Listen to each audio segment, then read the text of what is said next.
이제 말씀 같이 보겠습니다. 오늘 우리에게 주신 하나님의 말씀은 사무엘상 26장 1절부터 25절까지의 말씀입니다. 이 말씀을 가지고 3번의 테스트를 하신 이유라는 제목으로 말씀을 전해드릴 건데요. 본문이 길기 때문에 26장 5절에서 12절까지만 저와 여러분이 합독하도록 하겠습니다. 준비되셨을까요? 네, 시작. 다윗이 일어나 사울이 지친 곳에 이르러 사울과 넬의 아들 군사령관 아브넬이 머무는 곳을 본즉 사울이 진영 가운데에 누웠고 백성은 그를 둘러 진쳤더라. 이에 다윗이 햇사람 아히멜렉과 스루야의 아들 요압의 아우 아비새에게 물어 이르되 누가 나와 더불어 진영에 내려가서 사울에게 이르겠느냐 하니 아비새가 이르되 내가 함께 가겠나이다. 다윗과 아비새가 밤에 그 백성에게 나아가 본즉 사울이 진영 가운데 누워 자고 창은 머리 곁 땅에 꽂혀 있고 아브넬과 백성들은 그를 둘러 누웠는지라. 아비새가 다윗에게 이르되 하나님이 오늘 당신의 원수를 당신의 손에 넘기셨나이다. 그러므로 청하오니 내가 창으로 그를 찔러서 단번에 땅에 꽂게 하소서. 내가 그를 2번 찌를 것이 없으리이다 하니 다윗이 아비새에게 이르되 죽이지 말라. 누구든지 손을 들어 여호와의 기름 부음 받은 자를 치면 죄가 없겠느냐 하고 다윗이 또 이르되 여호와께서 살아계심을 두고 맹세하노니 여호와께서 그를 치시리니 혹은 죽을 날이 이르거나 또는 전장에 나가서 망하리라. 내가 손을 들어 여호와의 기름 부음 받은 자를 치는 것을 여호와께서 금하시나니 너는 그의 머리 곁에 있는 창과 물병만 가지고 가자 하고 다윗이 사울의 머리 곁에서 창과 물병을 가지고 떠나되 아무도 보거나 눈치채지 못하고 깨어있는 사람도 없었으니 이는 여호와께서 그들을 깊이 잠들게 하셨으므로 그들이 다 잠들어 있었기 때문이었더라. 아멘. 우리가 사회생활을 하다 보면요. 적극적이고 능동적인 사람과 소극적이고 수동적인 사람을 만나게 됩니다. 적극적이고 능동적인 사람은 스스로 목표를 세우고 스스로 알아서 문제를 해결하기도 하죠. 그러나 소극적이고 수동적인 사람은 남이 시킬 때까지 움직이지 않습니다. 문제가 생겨도 남이 해결해 주기를 바라죠. 이 두 유형의 사람 중에서 여러분은 어느 쪽에 속해 있습니까? 또 어떤 유형의 사람을 더 좋아하십니까? 아마도 대부분이 소극적이고 수동적인 사람보다는 적극적이고 능동적인 사람을 더 좋아할 것 같은데요.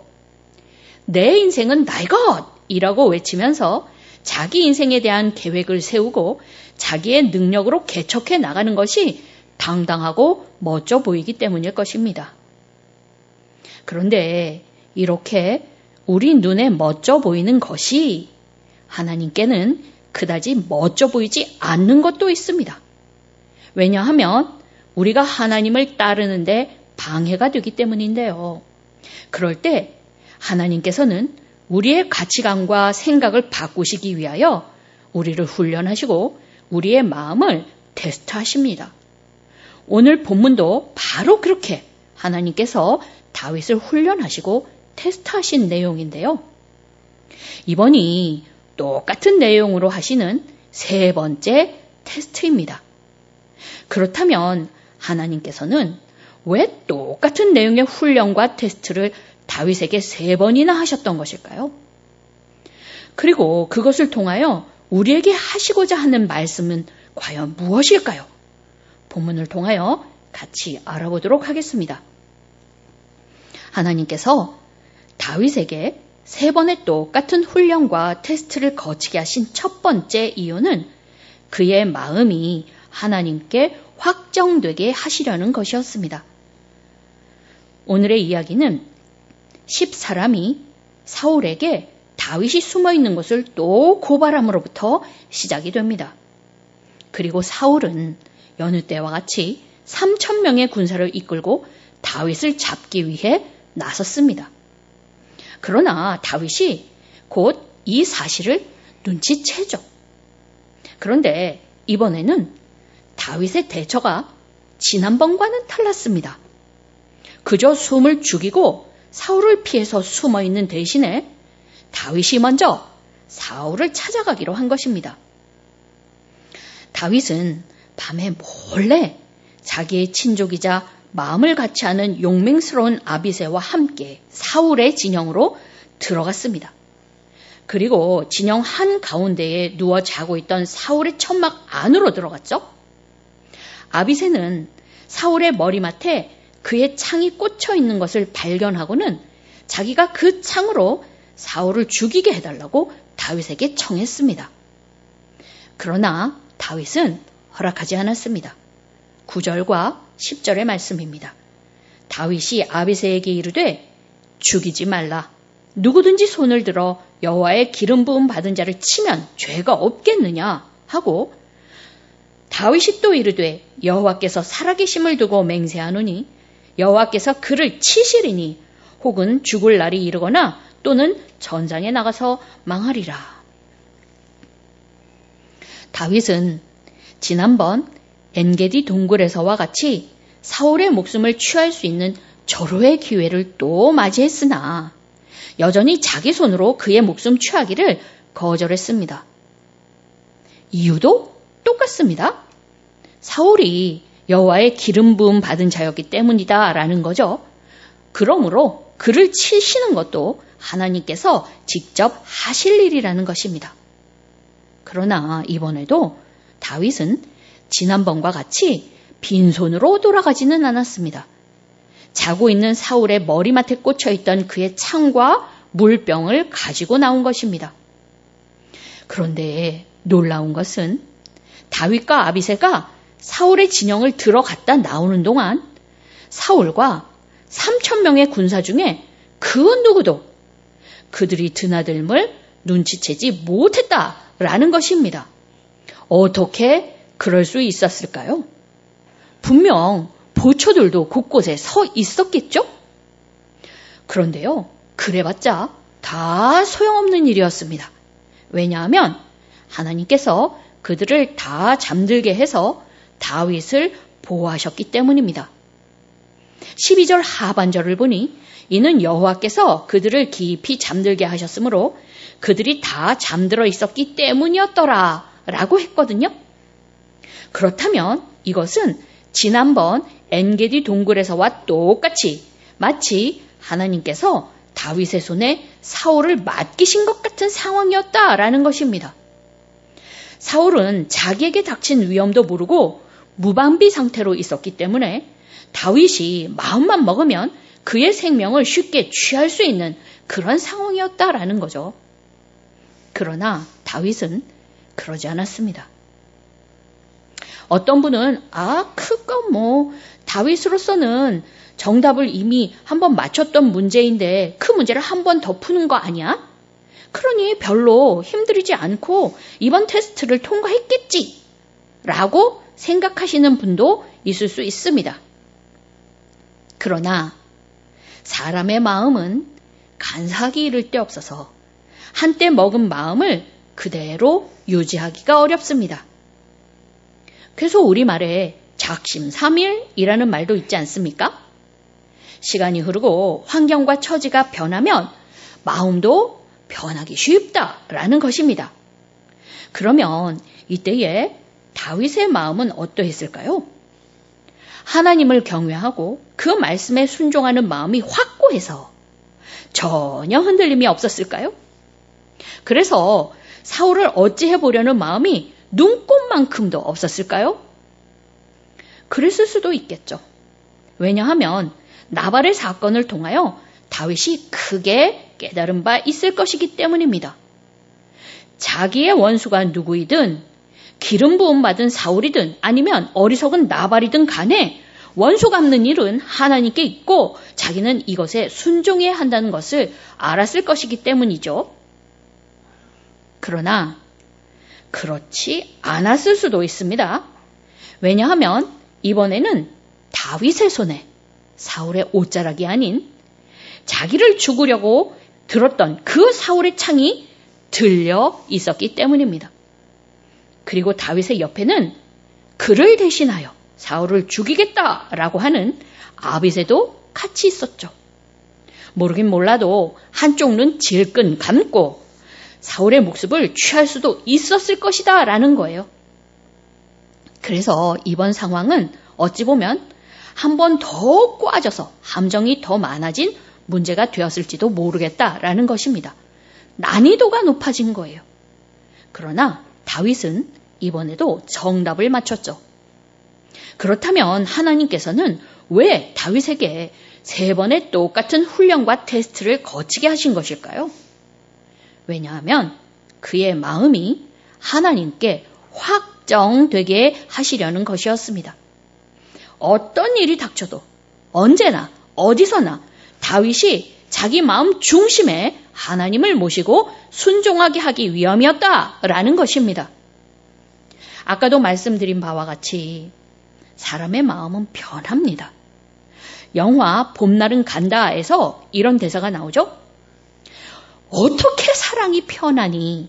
남자 주인공이 변심한 여자 주인공에게 묻는 대사였는데요. 여자 주인공이 이렇게 대답합니다. 사랑은 변하지 않아. 단지 사람의 마음이 변했을 뿐이지. 이 말은 변하기 쉬운 인간의 마음을 표현한 것 아니겠습니까? 그런데 하나님에 대하여 사울이 꼭 그랬습니다. 처음에는 하나님 앞에 겸손하게 행했습니다. 그러나 시간이 흐르고 왕권이 확고해지자 마음이 변했죠. 그래서 블레셋과의 전투를 앞두고 상황이 불리하게 돌아가자 사무엘을 기다리지 못하고 스스로 제사를 드렸고요. 또 아말렉과의 전투에서는 말씀에 순종해서 모든 사람과 가축을 진멸하지 아니하고 제물이라는 명목으로 좋은 가축들은 죽이지 않고 남겼습니다. 사울에게 2번의 기회가 주어졌지만 모두 실패했다라는 것입니다. 돌아가는 상황이 어떻든지 내 생각이 어떻든지 그런 건 다 버리고 하나님만 바라보고 하나님의 말씀에만 순종하는데 실패했다라는 것입니다. 사울은 하나님께 자기의 마음을 확정하는데 실패했습니다. 그래서 하나님은 다윗을 훈련하셨습니다. 긴 시간 동안 그가 감당하기 힘든 시련을 통하여 다윗을 훈련하시고 그의 마음을 연단하신 것입니다. 그리고 다윗을 3번 테스트하셨는데 다윗은 그걸 다 통과했습니다. 물론 중간에 나발의 사건에서는 넘어질 뻔했지 않습니까? 그랬어도 아비가일의 말을 듣고는 금세 회개하고 돌아서서 죄 짓는 것을 면했습니다. 이런 것을 보면 다윗도 그의 마음을 하나님께 확정하기 위하여 정말 훈련이 필요한 사람이었었구나라는 것을 우리가 알 수 있다라는 것이죠. 그래서 하나님은 이런 훈련과 테스트를 통하여 다윗이 자기 마음을 하나님께 확정하고 내 생각, 내 능력, 환경과 상황이 아닌 오로지 하나님만 바라보고 순종할 수 있게 하신 것입니다. 하나님께서 다윗에게 3번의 똑같은 훈련과 테스트를 거치게 하신 2번째 이유는 다윗을 하나님 나라 이스라엘의 왕으로 세우시기 위함이었습니다. 사실 다윗의 마음이 하나님께 확정되어야만 했던 것도 바로 그가 하나님 나라 이스라엘의 왕으로 세움을 받았기 때문이었습니다. 이것은 다윗을 죽이려고 쫓아다니던 사울까지도 인정한 사실입니다.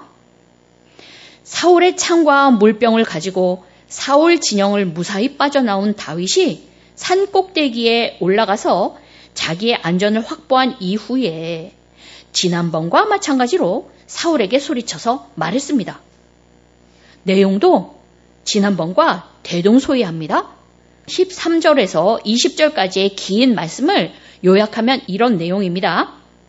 사울왕이여, 당신은 무죄한 나를 또 죽이려고 하시는군요. 그런데 제 손에 뭐가 있는지 보십시오. 당신의 창과 물병이 아닙니까? 이번에도 저는 당신을 죽이지 않았습니다. 그랬더니 다윗의 말을 듣고 사울이 말합니다. 21절과 25절의 말씀을 간추려면 이렇습니다. 내가 범죄하였다. 너에게 복이 있을지로다. 네가 큰 일을 행하겠고 반드시 승리를 얻으리라. 그러니까 사울도 다 알고 있었어요. 다윗이 반드시 왕이 되리라 하는 것을요. 그러나 사울이 이 사실을 인정하는 것은 자기가 불리한 상황일 때뿐입니다. 그 후로도 계속 사울이 다윗을 죽이려고 하거든요. 그러나 하나님은 다윗을 당신의 나라 이스라엘의 왕으로 세우셨습니다. 그런데요, 하나님 나라의 왕은 우리가 알고 있는 그런 왕이 아닙니다. 큰 권력을 가지고 자기 맘대로 휘두르는 그런 왕이 아니다라는 것입니다. 하나님 나라의 왕은 하나님의 종입니다. 하나님을 왕으로 인정하는 신정 통치의 대리자라는 것입니다. 이는 곧 다윗이 진짜 왕이 아니다라는 것을 의미합니다. 하나님이 진짜 왕이신 거죠. 그렇기 때문에 다윗은 자기 마음대로 자기의 생각과 능력으로 나라를 다스리면 안 됩니다. 온전히 하나님의 뜻대로 하나님의 율법과 명령에 따라서 공의로운 통치를 해야만 하는 것입니다. 그래서 하나님께서 다윗을 훈련하신 거예요.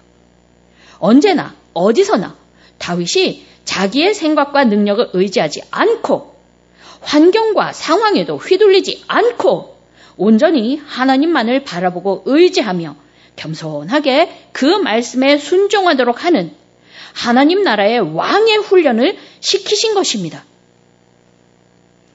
마지막으로 하나님께서 다윗에게 3번의 똑같은 훈련과 테스트를 거치게 하신 3번째 이유는 당신께서 뜻을 이루시는 하나님이심을 다윗으로 알게 하시려는 것이었습니다.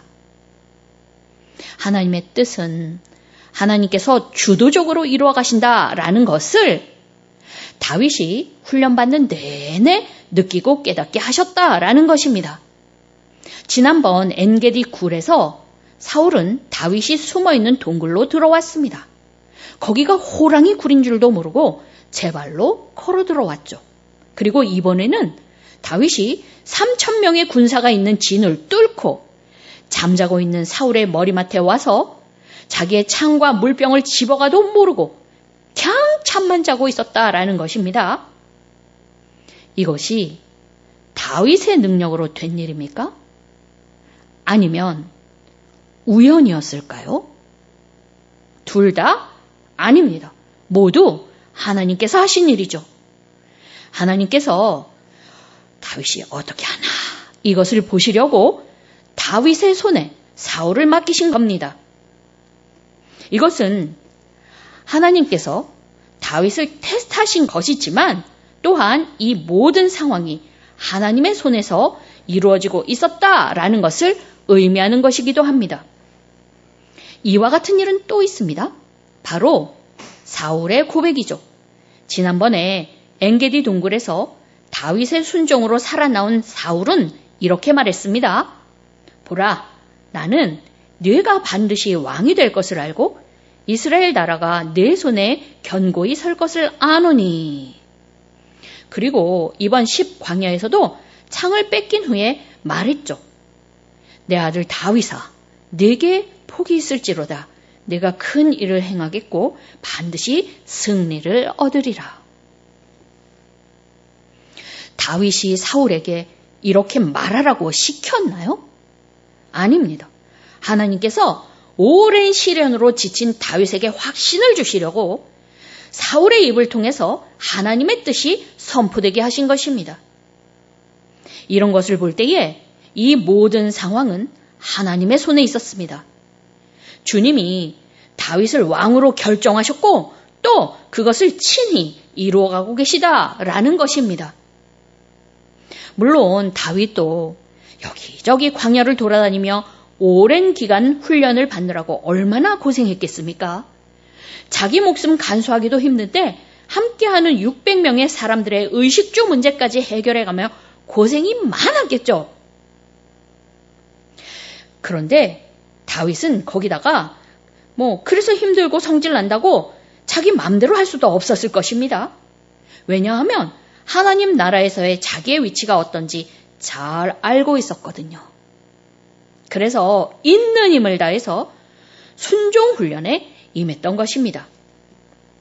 그런데 그렇다고 다윗이 자기의 노력과 인내로 왕이 될 수 있었다라고 볼 수는 없다라는 것입니다.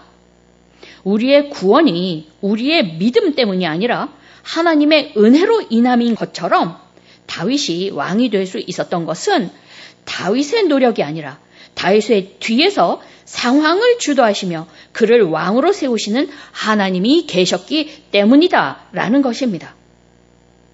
다윗이 위험하지 않도록 3,000명의 군사들을 잠들게도 하시고 나발에게 직접 원수 갚는 죄를 범하지 않도록 아비가일이라는 피할 길도 열어주고 하시면서요.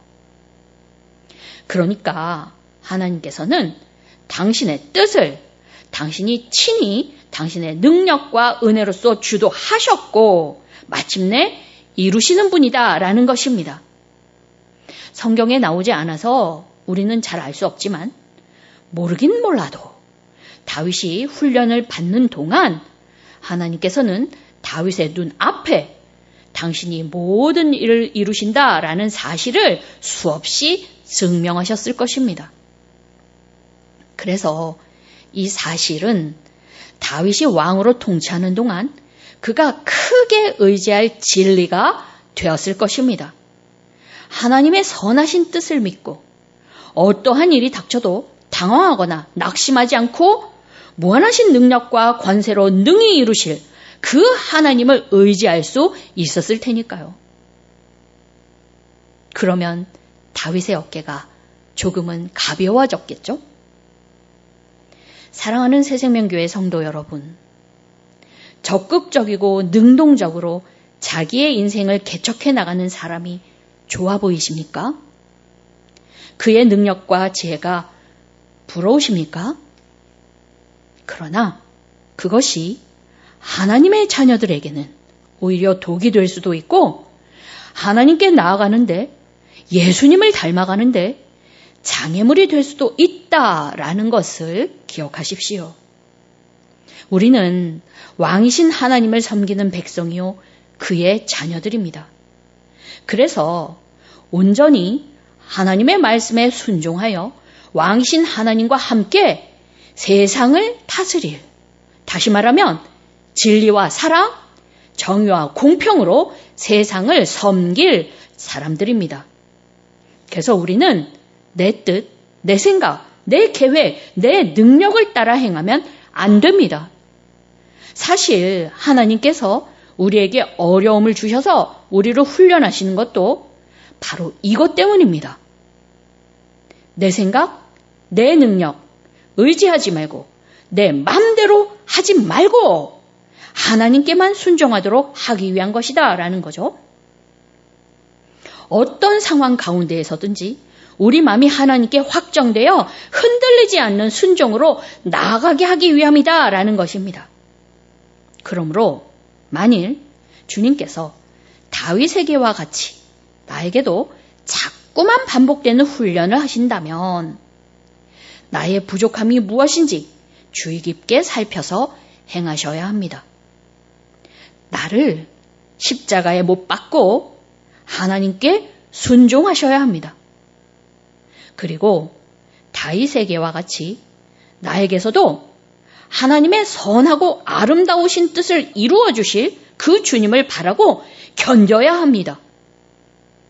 바울도 환난은 인내를, 인내는 연단을, 연단은 소망을 이룬다 라고 하지 않았습니까? 그러면 그렇게 하면 마침내 주님의 때에 모든 것을 이루어 주시는 주님께서 친히 우리를 향한 선하신 계획을 아름답게 이루어 주실 것입니다. 그리하여 다윗과 같이 나를 위하여 모든 것을 이루시는 하나님께 하나님이여 내 마음이 확정되었고 내 마음이 확정되었사오니 내가 노래하고 내가 찬송하리이다 고백하면서 왕이신 하나님 우리 아버지의 자녀답게 말씀에 순종함으로 세상을 다스리며 섬기는 저와 여러분들 다 되시기를 예수님의 이름으로 축원합니다. 함께 기도하겠습니다. 모든 것을 이루시는 전능하신 하나님 아버지, 저희를 향한 선하신 계획과 그것을 이루시는 주님의 능력과 은혜로 인하여 감사와 찬양을 올려드립니다. 저희를 왕신 하나님의 자녀로서 주님과 함께 세상을 다스리는 자로 부르셨사오니 저희의 마음이 주님께 확정되어 언제나 온전한 순종으로 행하기 원합니다. 주님, 저희도 다윗과 같이 훈련하시고 훈련받을 때 낙심하여 떨어지지 않도록 주님의 능력과 은혜로서 보호하시고 이끌어 주시어서 어떤 상황에서도 흔들리지 않고 순종하는 주님의 마음에 합한 자가 되게 하여 주시고 저희를 향한 주님의 아름다운 계획을 친히 이루시는 주님을 보게 하여 주시옵소서. 당신의 백성들을 끝까지 책임지시는 예수님의 이름으로 기도합니다. 아멘.